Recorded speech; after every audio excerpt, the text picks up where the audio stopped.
frazzled, right?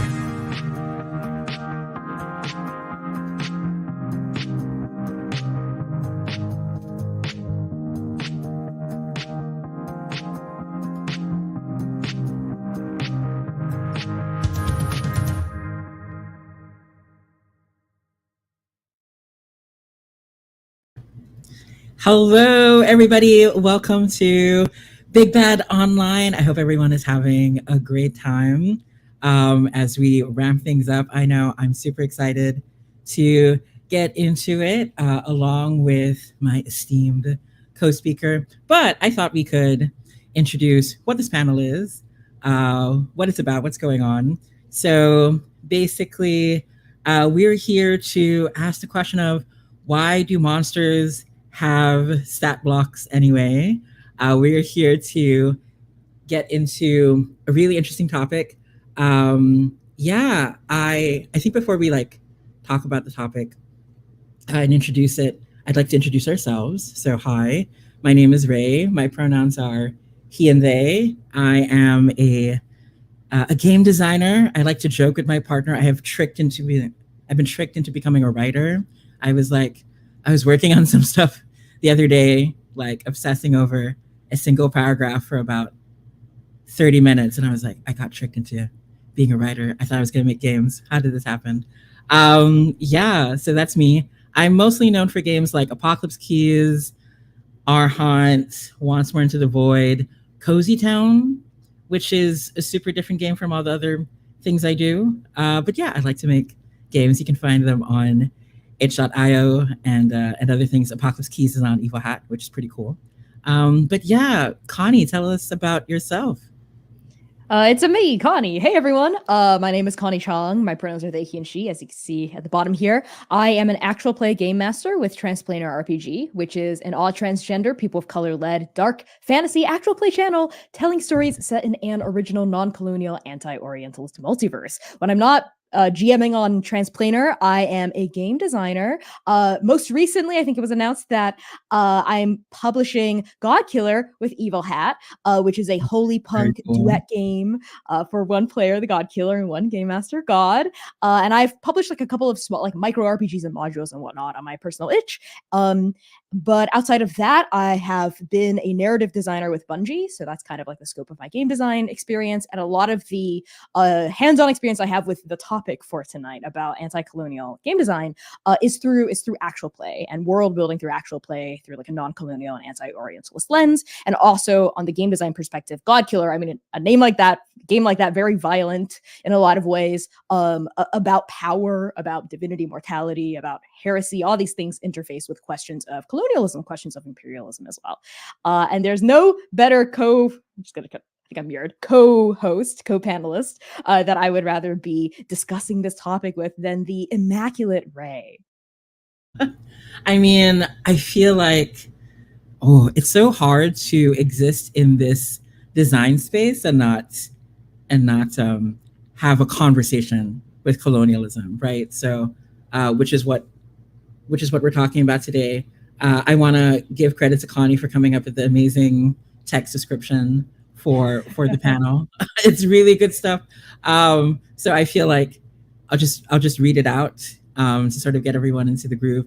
So we're going to interrogate core assumptions of colonialist game design regarding race building, player incentives, mechanics, emergent gameplay, and the function of violence. We'll discuss the challenges and opportunities of revolutionary game design, drawing on our years of experience, building beyond colonialist design ideologies, and the often difficult but rewarding work that goes into imagining better, richer worlds. So it's our hope that we can contribute to what feels very much to be an ongoing conversation of anti-colonial design and offer tools for others interested in such an approach for their own tables and games, basically. So this is not Colonialism 101. We're kind of assuming that you know that a colonialism is bad.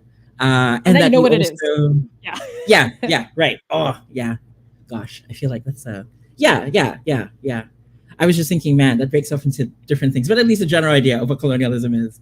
And also that it's a thing that takes up a lot of space, right? In the TTRPG space, right? It's something that we have to contend with. So, but we're hoping to give like a more in-depth mechanical design player perspective on it. So we have a few questions to get into, but we're also open to whatever questions you may have, right, that you'd like to bring up, and we'll address them as best as we can. So, Connie, I wanted to ask you, right, I wanted to ask you our first question before I answered myself.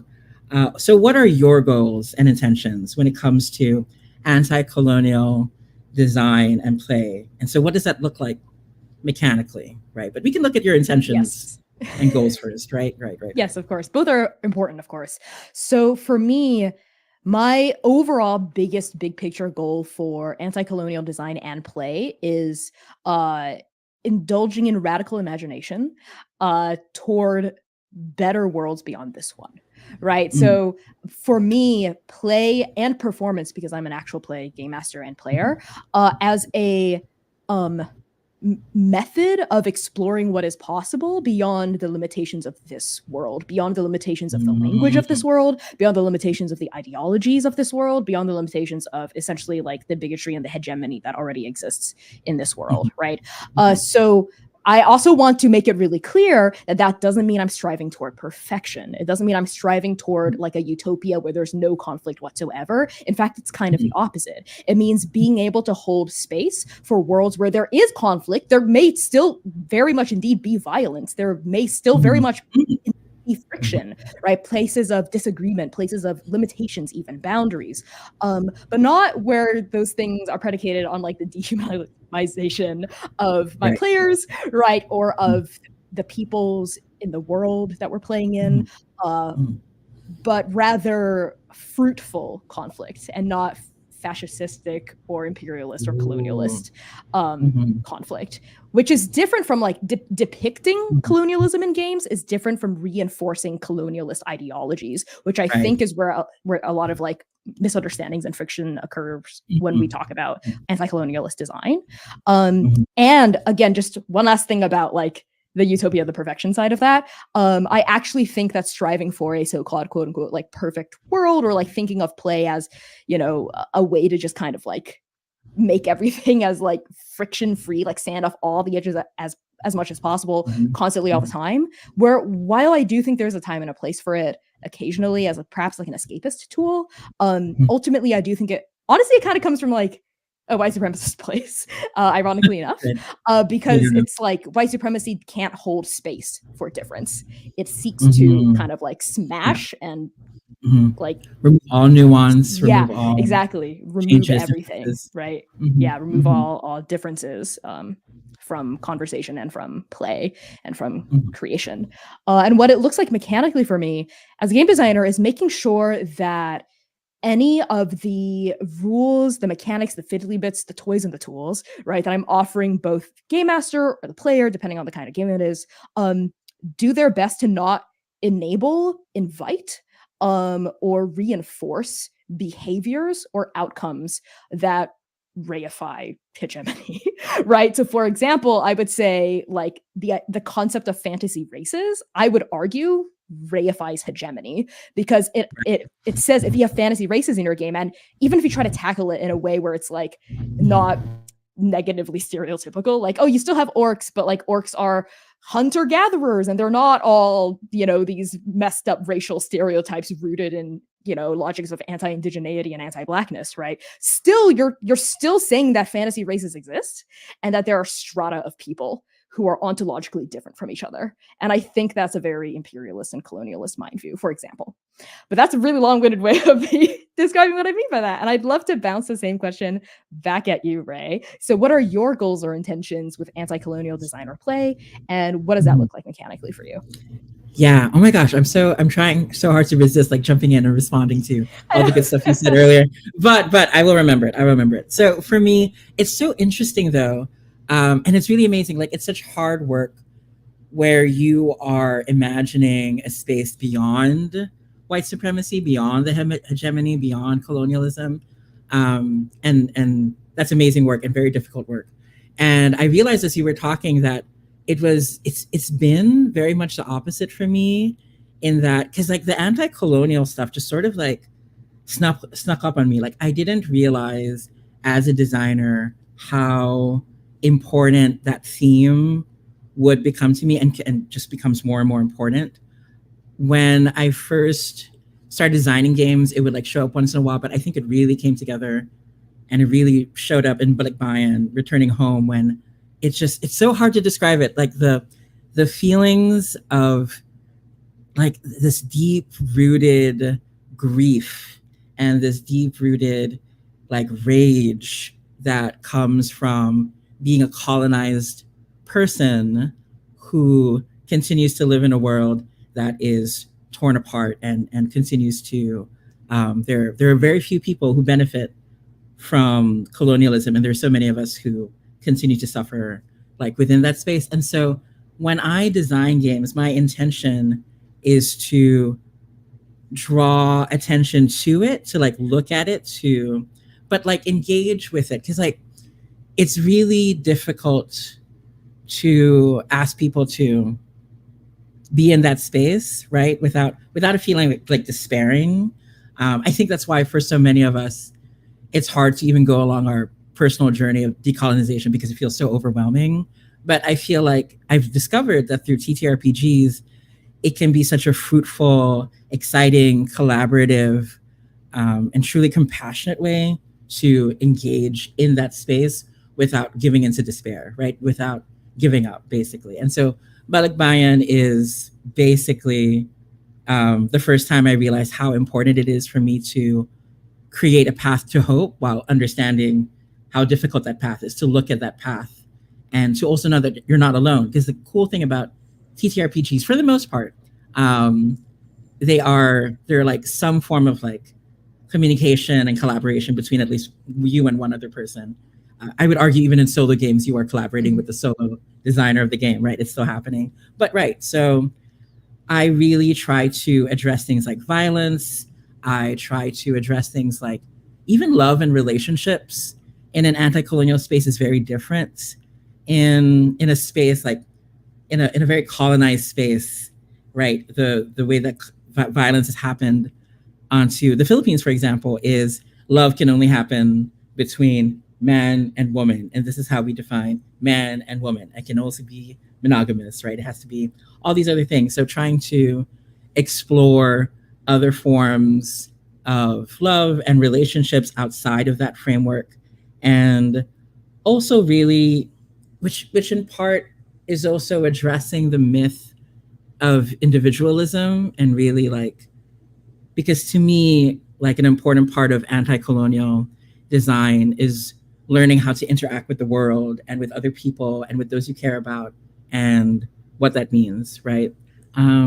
Yeah, yeah, I think that's, and I think also like a thing that I'm doing lately, especially because like I'm lucky to be working on the official Tomb Raider TTRPG with Eva Hat. It's like it's a thing in the development, which has been really fun, really cool.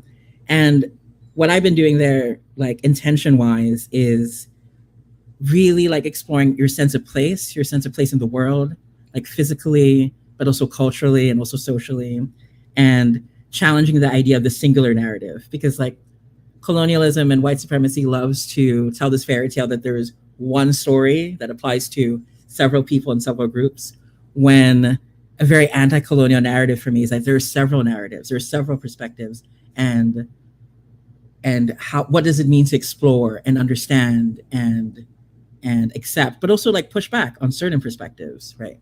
So yeah, that's a very long-winded answer. I was trying to keep it short, but no, we both love. No, I love this. I love this. We're both like, yes, that's why there's only two of us. Because otherwise, we'd be so sorry to the other panelists. But no, that was beautiful, Ray. No, that was genuinely. Thank you for going to all of those places. I had like so many things I was pinging that I wanted to respond to. One of them being what you said about like hope, and also specifically love, like all kinds of love, right? Not necessarily just romantic or sexual.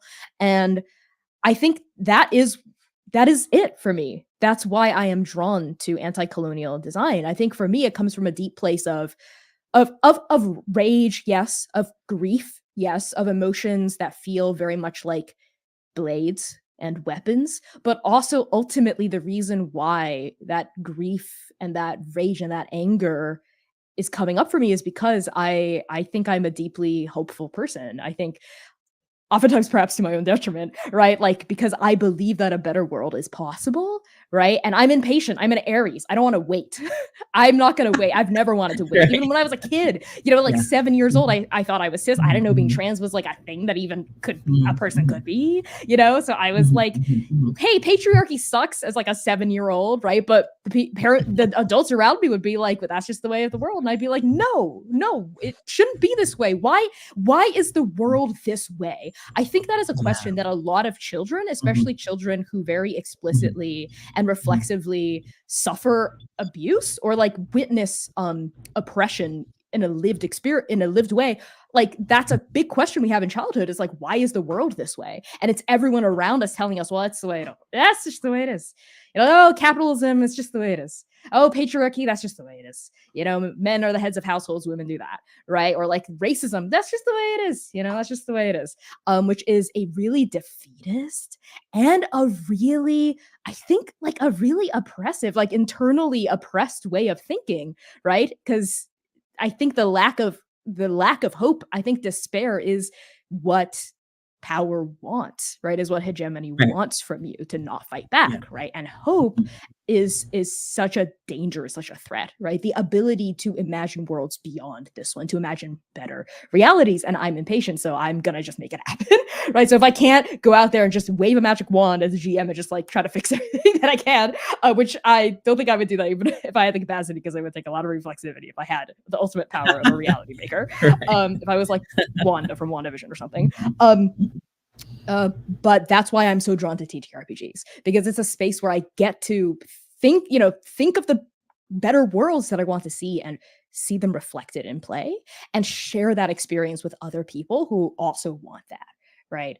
So I say at the very beginning of my spiel, I describe myself as like a actual play GM for a dark fantasy, a non-colonial anti-orientalist dark fantasy channel. And that's also pretty crucial, because I think a lot of times when people hear the non-colonial anti-orientalist tag for transplaner and they hear that we're all transgender or people of color led, I think there's maybe an assumption that we like tell fluffy stories, you know, that we're, oh, like, yeah, we're yay trans, yay, Right. queer, Right. yay, Right. just like Right. sit Yeah. around, That we're that that diverse, you know, representation wholesome, of, yeah, the yeah, wholesome woo age. woo, whatever.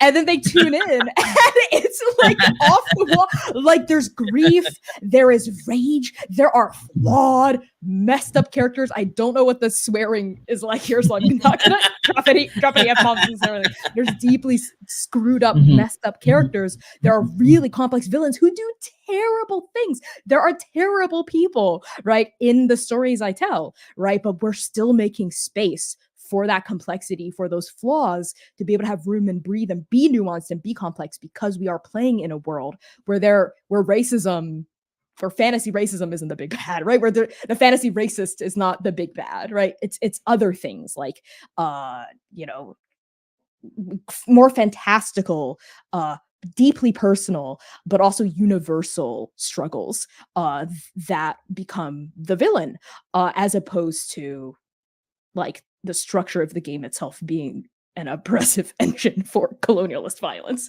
right? Right, right. Yeah, no, no, no, that's true. Yeah, yeah. And I feel like for me, in terms of like violence and exploring those things, I feel like when it comes to the mechanical expression of my design and intention, it's really like looking at violence and presenting it, because so often violence is a tool that's used against us, right? It is a Mm, tool of oppression, but it is also the tool of revolution, right? And it is the tool of change, because we can never just convince 100%. There's never been people a to change the bloodless world nicely. revolution. Yeah, There's yeah, never been a yeah. bloodless revolution. Right, right. Like, Yeah. And I feel that so deeply, because like the Philippines is so often used as an example of how bloodless revolution is possible, right? One of the many examples that's sort of twisted because of what happened during the Marcos regime. I see this when there's a Marcos president.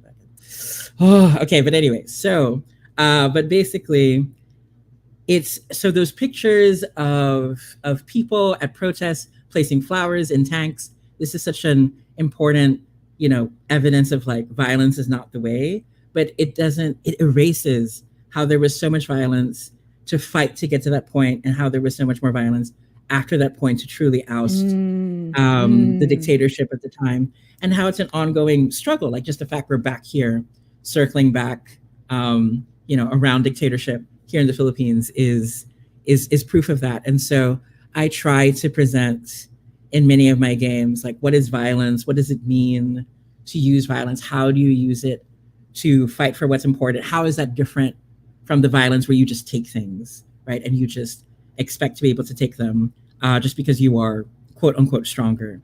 So a lot of the mechanics, and it's hard to describe it, right? I try to use more than one. I try to use like a network of several different mechanics that interact with each other, that always ask us, like, what does it mean to be violent? When is the place for violence? What does it mean to protect? What does it mean to fail to protect, right? And all of those things, and trying to provide as many of those different perspectives as possible. So yeah.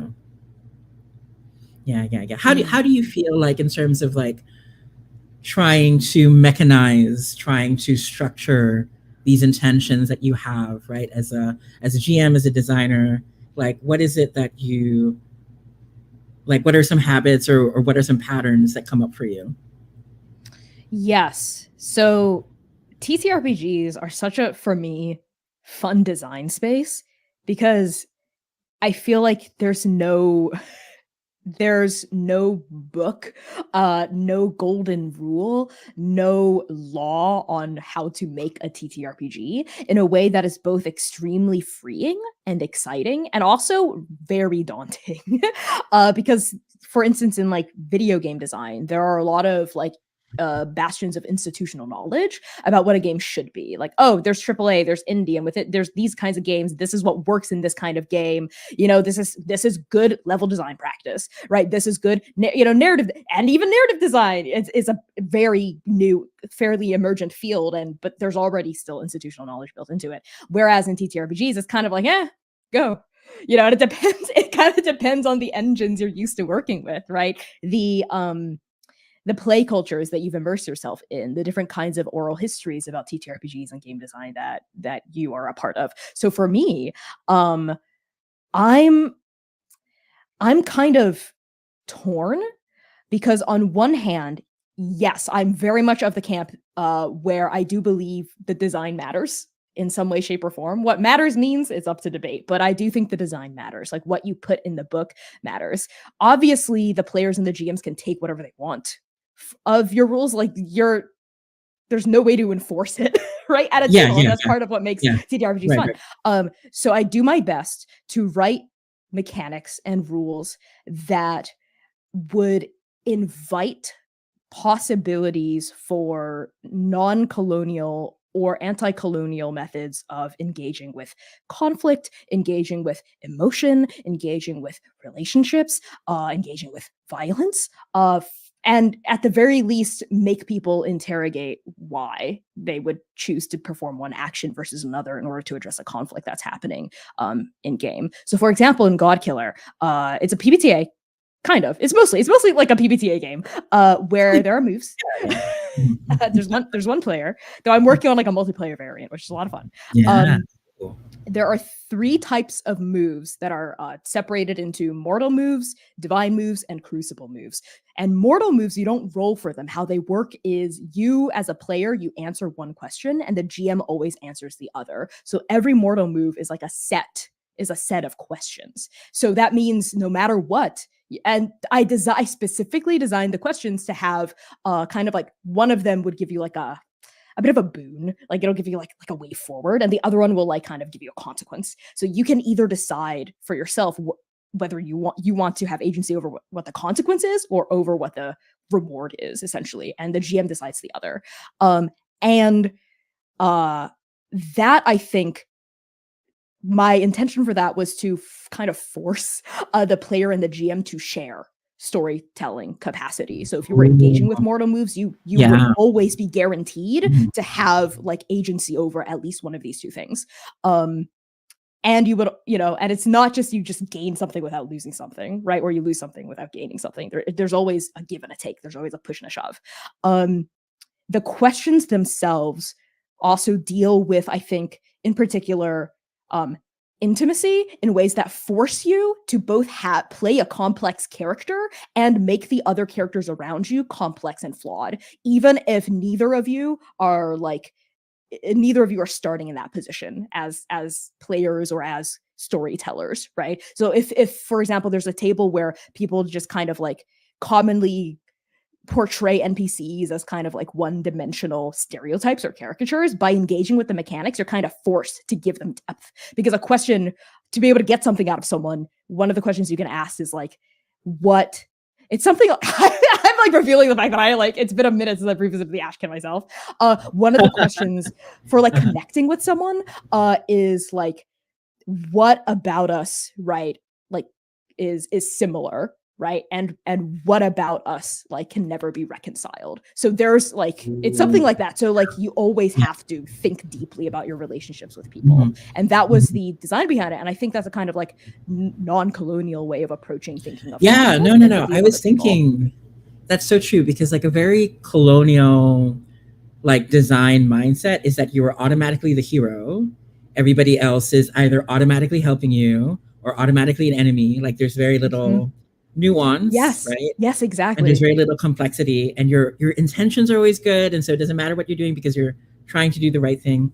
And so a very anti-colonial approach, which I also do in my game. So right, we're really like resonating there, is I love telling people you get to play complex characters, right, who are not automatically heroic and have to prove to themselves and to other people what it means to be heroic. And it's going to be like a never ending thing. Like you're always going to have to prove yourself. The world and the game will never take for granted that you're a hero. And the games I create, like in Apocalypse Keys and Tomb Raider, will always offer you the temptation of delving into a more difficult side of yourself. And it's also still nuanced. It's not you're gonna delve into an evil, horrible part of yourself. It's from a colonized person's perspective, it is delving into a part of yourself that the oppressors don't allow you to reach into, right? They don't allow you to reach into your rage. They don't allow you to reach into these emotions that don't fit into this place and into the social space.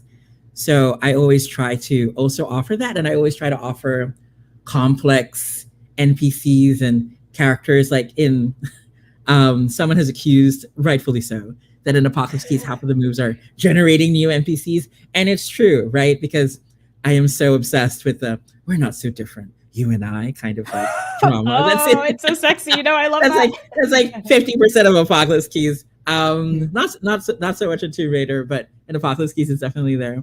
But yeah, like I think complex relationships, complex people, complex intentions, complex histories, that is very much an anti-colonial thing, right? And I think most people wouldn't realize that in itself is anti-colonial design, but it very much is so. So yeah, for sure. 100%. I mean, what you were saying about your some of your design practices behind Apocalypse Keys, about like delving into emotions and bitternesses and sharpness that, you know, colonialism doesn't allow you to, in a way that, you know, because they would see that as threatening, right, to their power.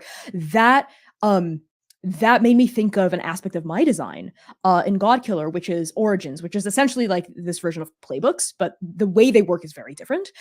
Where basically the origin you pick defines your divine trigger and your mortal trigger. So when you play into either your divine, if you play into your divine trigger, then you get to awaken your divinity, which is a cool thing that lets you do cool stuff in the game, basically. It lets you do cool god stuff. And if you play into your mortal trigger, then that lets you clear all strain.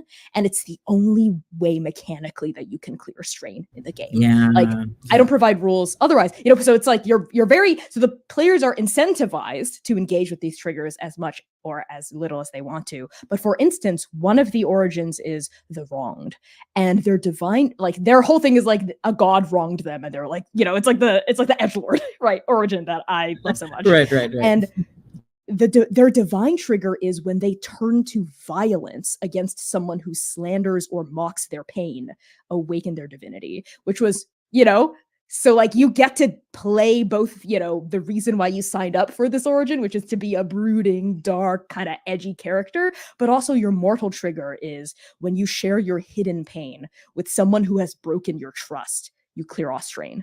So you're also incentivized to like deepen your relationships with people and like not just use a hammer against every single problem that might not be a nail that you come across. And it was like I was also resonating with what you said about not kind of being prescriptive to the players about your heroes, right? So like the book tells you you're heroes, so no matter what you do, you're still a hero, right? So if you go around killing everyone, like you're still a hero, right? And there's like, the design supports it, the design allows it, the design gives you stat blocked monsters to just kill and farm loot and farm XP from, right? And I think that's a really, we can talk about that, in the title of the panel, I think in a second, because I feel like that's kind of where we're going in a second. But that I think is very colonialist game design, as opposed to games that don't, like you said, automatically just give you those labels, but like kind of not just force you to work for it, but like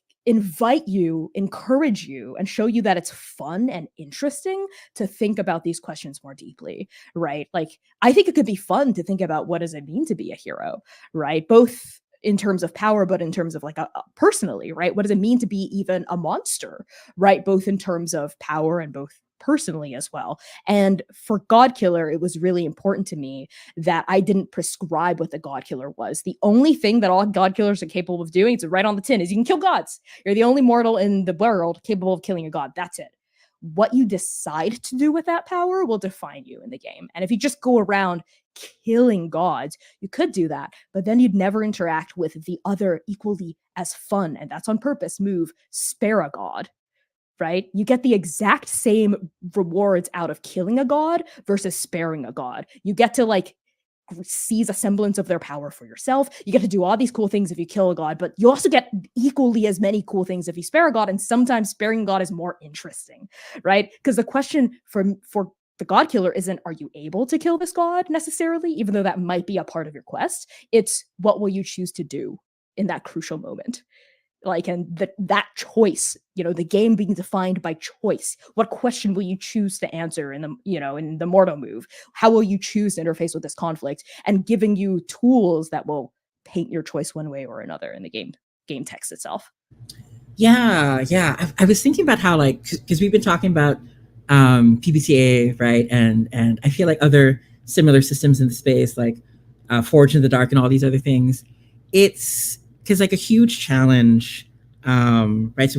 So in the time we have, I'd love to talk about like our bigger challenges in anti-colonial design. And for me, a huge challenge is, if I were to design from the traditional space of being mostly just skill-based, of mostly like, these are your weapons, this is how you do a combat. The thing is, like, we are leaning into tropes and we are leaning into ideas that are inherently like colonial, right? And so one of my biggest challenges is we do not have the luxury of anti-colonial tropes. We do not have the luxury of lots of representation and lots of stories in the media that present an anti-colonial narrative. Like, there are so few in comparison. And so to me, that's why I've been drawn to systems like Belonging Outside Belonging, Forged in the Dark, Powered by the Apocalypse, games that offer structure, right? That offer choices, that offer, I like to call this programming. My more inventive, metaphorical, imaginative friends will call it spell casting and whatever. I will go into programming language. But, if this, when, right? And so it provides a path. And the thing is, I feel that's necessary because, once again, if I leave people to their own devices, and I'm including myself, right? I'm including like colonized people and all people, we will just have an innate tendency to go back on colonial stories and colonial tropes without thinking about it. It's so systemic and it's so internalized. And so a huge challenge for me, like in Tomb Raider and Apocalypse Keys, is like every step of the way leaning into the system and leaning into, what are these structures of play? How can I guide people into anti-colonial narratives while still being a creative, evocative space that has you play to find out, that encourages players and GMs to also bring themselves into it because their perspective matters, and their creativity matters. Like my games will not work without people's creativity, basically, right? But I have to meet them like halfway with the anti-colonial structure to give them that creative space to be in, to tell these stories, basically. So which is why, like, while we were doing internal playtesting for Tomb Raider, when we got to the tombs part, I was really like holding my breath, being like, are these moves going to work? Are these crafted moves and options and questions? Because with Tomb Raider, there are various reasons we don't use stats. I don't like stats because there's so much colonial baggage that comes with stats most of the time. So instead I was inspired by Pasiones de las Pasiones, which is like a question-based PBTA thing, where instead of rolling with stats, you roll with answering questions, right? And so we do the same in Tomb Raider because it was very important to me that each of these questions help frame like the anti-colonial narrative and perspective. So several of the questions that the players have to ask when they're in the tomb, right, in the climactic part of the adventure is, are you being worthy of the tomb, right? It's like one of the questions that comes up, and it's been really great seeing the players going, yeah, am I being worthy of the tomb? And treating the tomb like a living space, like not a dungeon that you come in and take stuff. Like several of the questions, several of the tomb moves have you interact with the heart of the tomb, that have you listen to the tomb, and the players describe how they are synchronizing with it. Like like the tomb is not an object, right? It is not a thing to take. And so, and that would be possible for me in a game that was just skill-based, combat-focused, so on and so forth. Like we need those structures to apply the anti-colonial mindset. But how about you? Like, how do you feel about what are some of the bigger challenges? Like, I think you've already touched on it. You talked about monsters and stat blocks. And so what works for you in addressing that, basically? First of all, I just want to say that was beautiful. And that's a really cool mechanic. And I can't wait to play this RPG when it comes out. Like, that's such a cool mechanic. Playtest is soon. If you haven't signed up, people, please sign up. The Tomb Raider playtest, open playtest is dropping very, very soon. So, yeah. Oh, yeah. I'm going to be first in line there. That's so exciting. But basically, for me, some of the bigger challenges for me in anti-colonial design is, well, I'll talk about a personal one, which is this fear of messing up. Oh my God, and I think it's like doubled, tripled, quadrupled for me as a diasporic person trying to tell stories about, rooted in the perspective of, and in conversation with my mother culture, right? I'm Chinese American.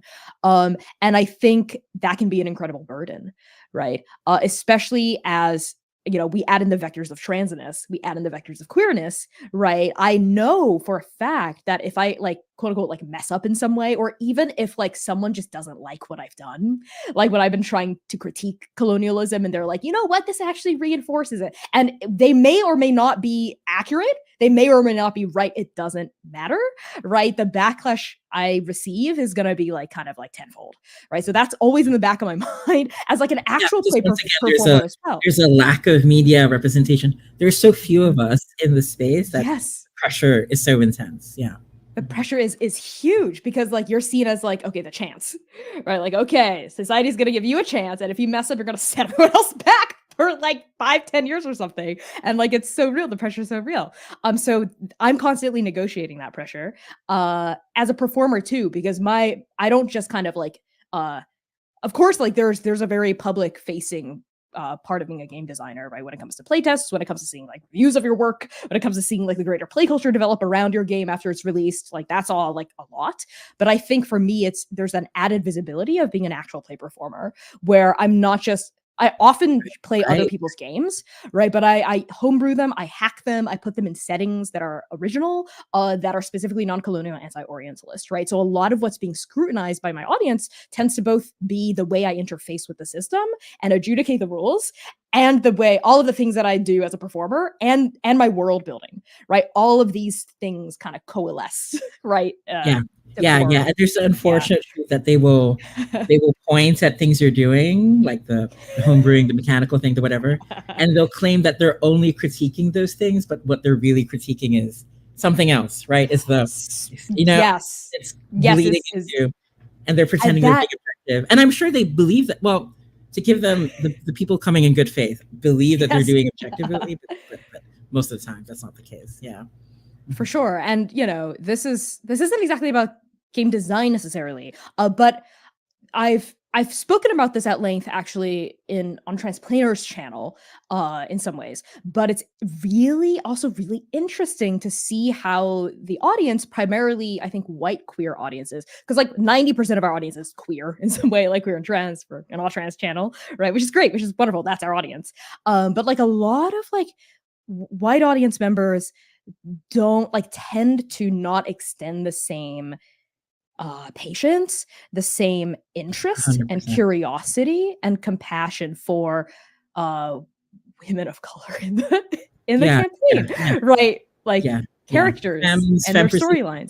Yeah, POC are only given so many chances, right? And so they ran out very quickly.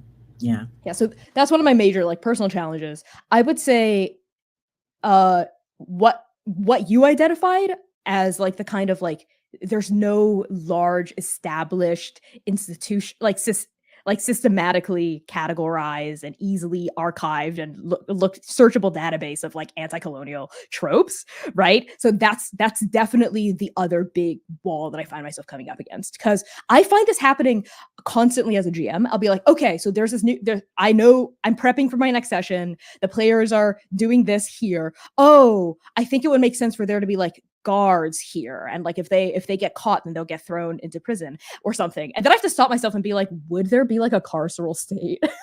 Like if I'm designing there wouldn't be a carceral state like that. There would be a carceral system, right? I think Coyote and Crow in particular does a great job interrogating that, because they're thinking of like a specifically American indigenous future beyond colonization, like if it never happened in the first place. And they specifically, their world building, there's no prisons. That's like not a thing, right? So like that's something that always pings in my head, is the decisions I make that I think are harmless or that I think are unbiased or I think are objective. Like I always like do a double take and I look at them again, because I have to constantly interrogate my own assumptions about what's happening.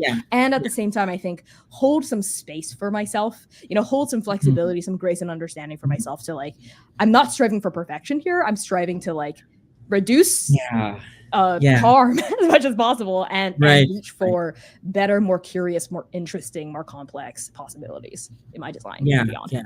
Yeah, no, I feel that because like there's so much pressure to, I think like especially nowadays as I work on Tomb Raider, I could really feel the pressure because I love Tomb Raider so much. It's such a great franchise. I really love the video games growing up, but and really Crystal Dynamics has done a lot of work for the last 10 years to move the anti-colonial messaging forward, but it's so difficult. There's so much to do in the TTRPG space. I could really feel the pressure. And Sean Nittner, the project manager, and Josh, the consultant, had to just tell me repeatedly, you cannot solve colonialism with one game. And my first instinctive response was like, why not? Why can't I do it? Like, which is, of course we can't do it, right? But like, there's so much pressure. And it's really an internalized pressure because there is the standards are so much higher for us. The scrutiny is so much more intense. But I think most of the pressure comes from wanting to give other people like me, like hope and space. And there's such a desperation to it because I know, right, we understand what it feels like to enter spaces where we are not welcome because we are not welcome in most spaces, right? And so there's a desperation in me, like I want Tomb Raider, I want all the games I make to welcome those who have been othered this whole time. I want them to feel centered and loved and respected and appreciated. And I want that to come through while being honest to our experiences and honest to what we go through. So yeah, it's been a really huge challenge, basically. But yeah, I feel you. We're coming up a little close to the time. Is there like one thing that you really want to like talk about or get across before we go into our outro? We have 50 minutes, right? Like that's 10. Yeah. I think I see a 10-minute, 5-minute ping. Okay, we've got 5 minutes. We've got 5 minutes left. Okay, cool. Thank you. Thank you for listening. Lovely. Yes. What I will say is, kind of if this panel for me at least is for other people looking to do anti-colonialist, anti-orientalist design. So if you're here and you're trying to like learn some tips and like learn kind of our journey with that, like you're in the right place. What I will say is it kind of starts for me with a kind of baseline understanding of just how power and oppression work in the real world, because I think and how art and design interact with the act of witnessing the art and playing the design, right? I think there's sometimes an impulse to design toward the worst people where you're like, oh, well, that the worst player would use it. Don't.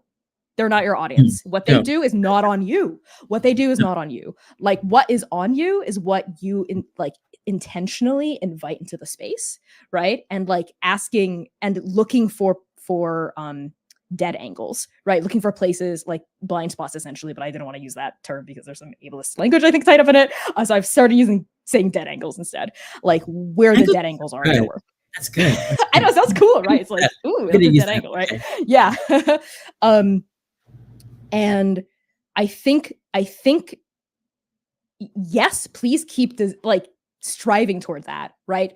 And really, I think one of the key things that's helped me a lot in this journey is just reading and interacting with as much art and as much diverse kinds of art as possible from like a variety of cultural positions and cultural contexts, right? So I'll watch dance from like a queer Indian choreographer, like I'll watch cooking videos, right? Like by like a Mongolian cooking creator who's like cooking in her traditional method. Like I will consume and watch as many different kinds of cultural contexts as I can, especially if they're related to what I'm trying to design around.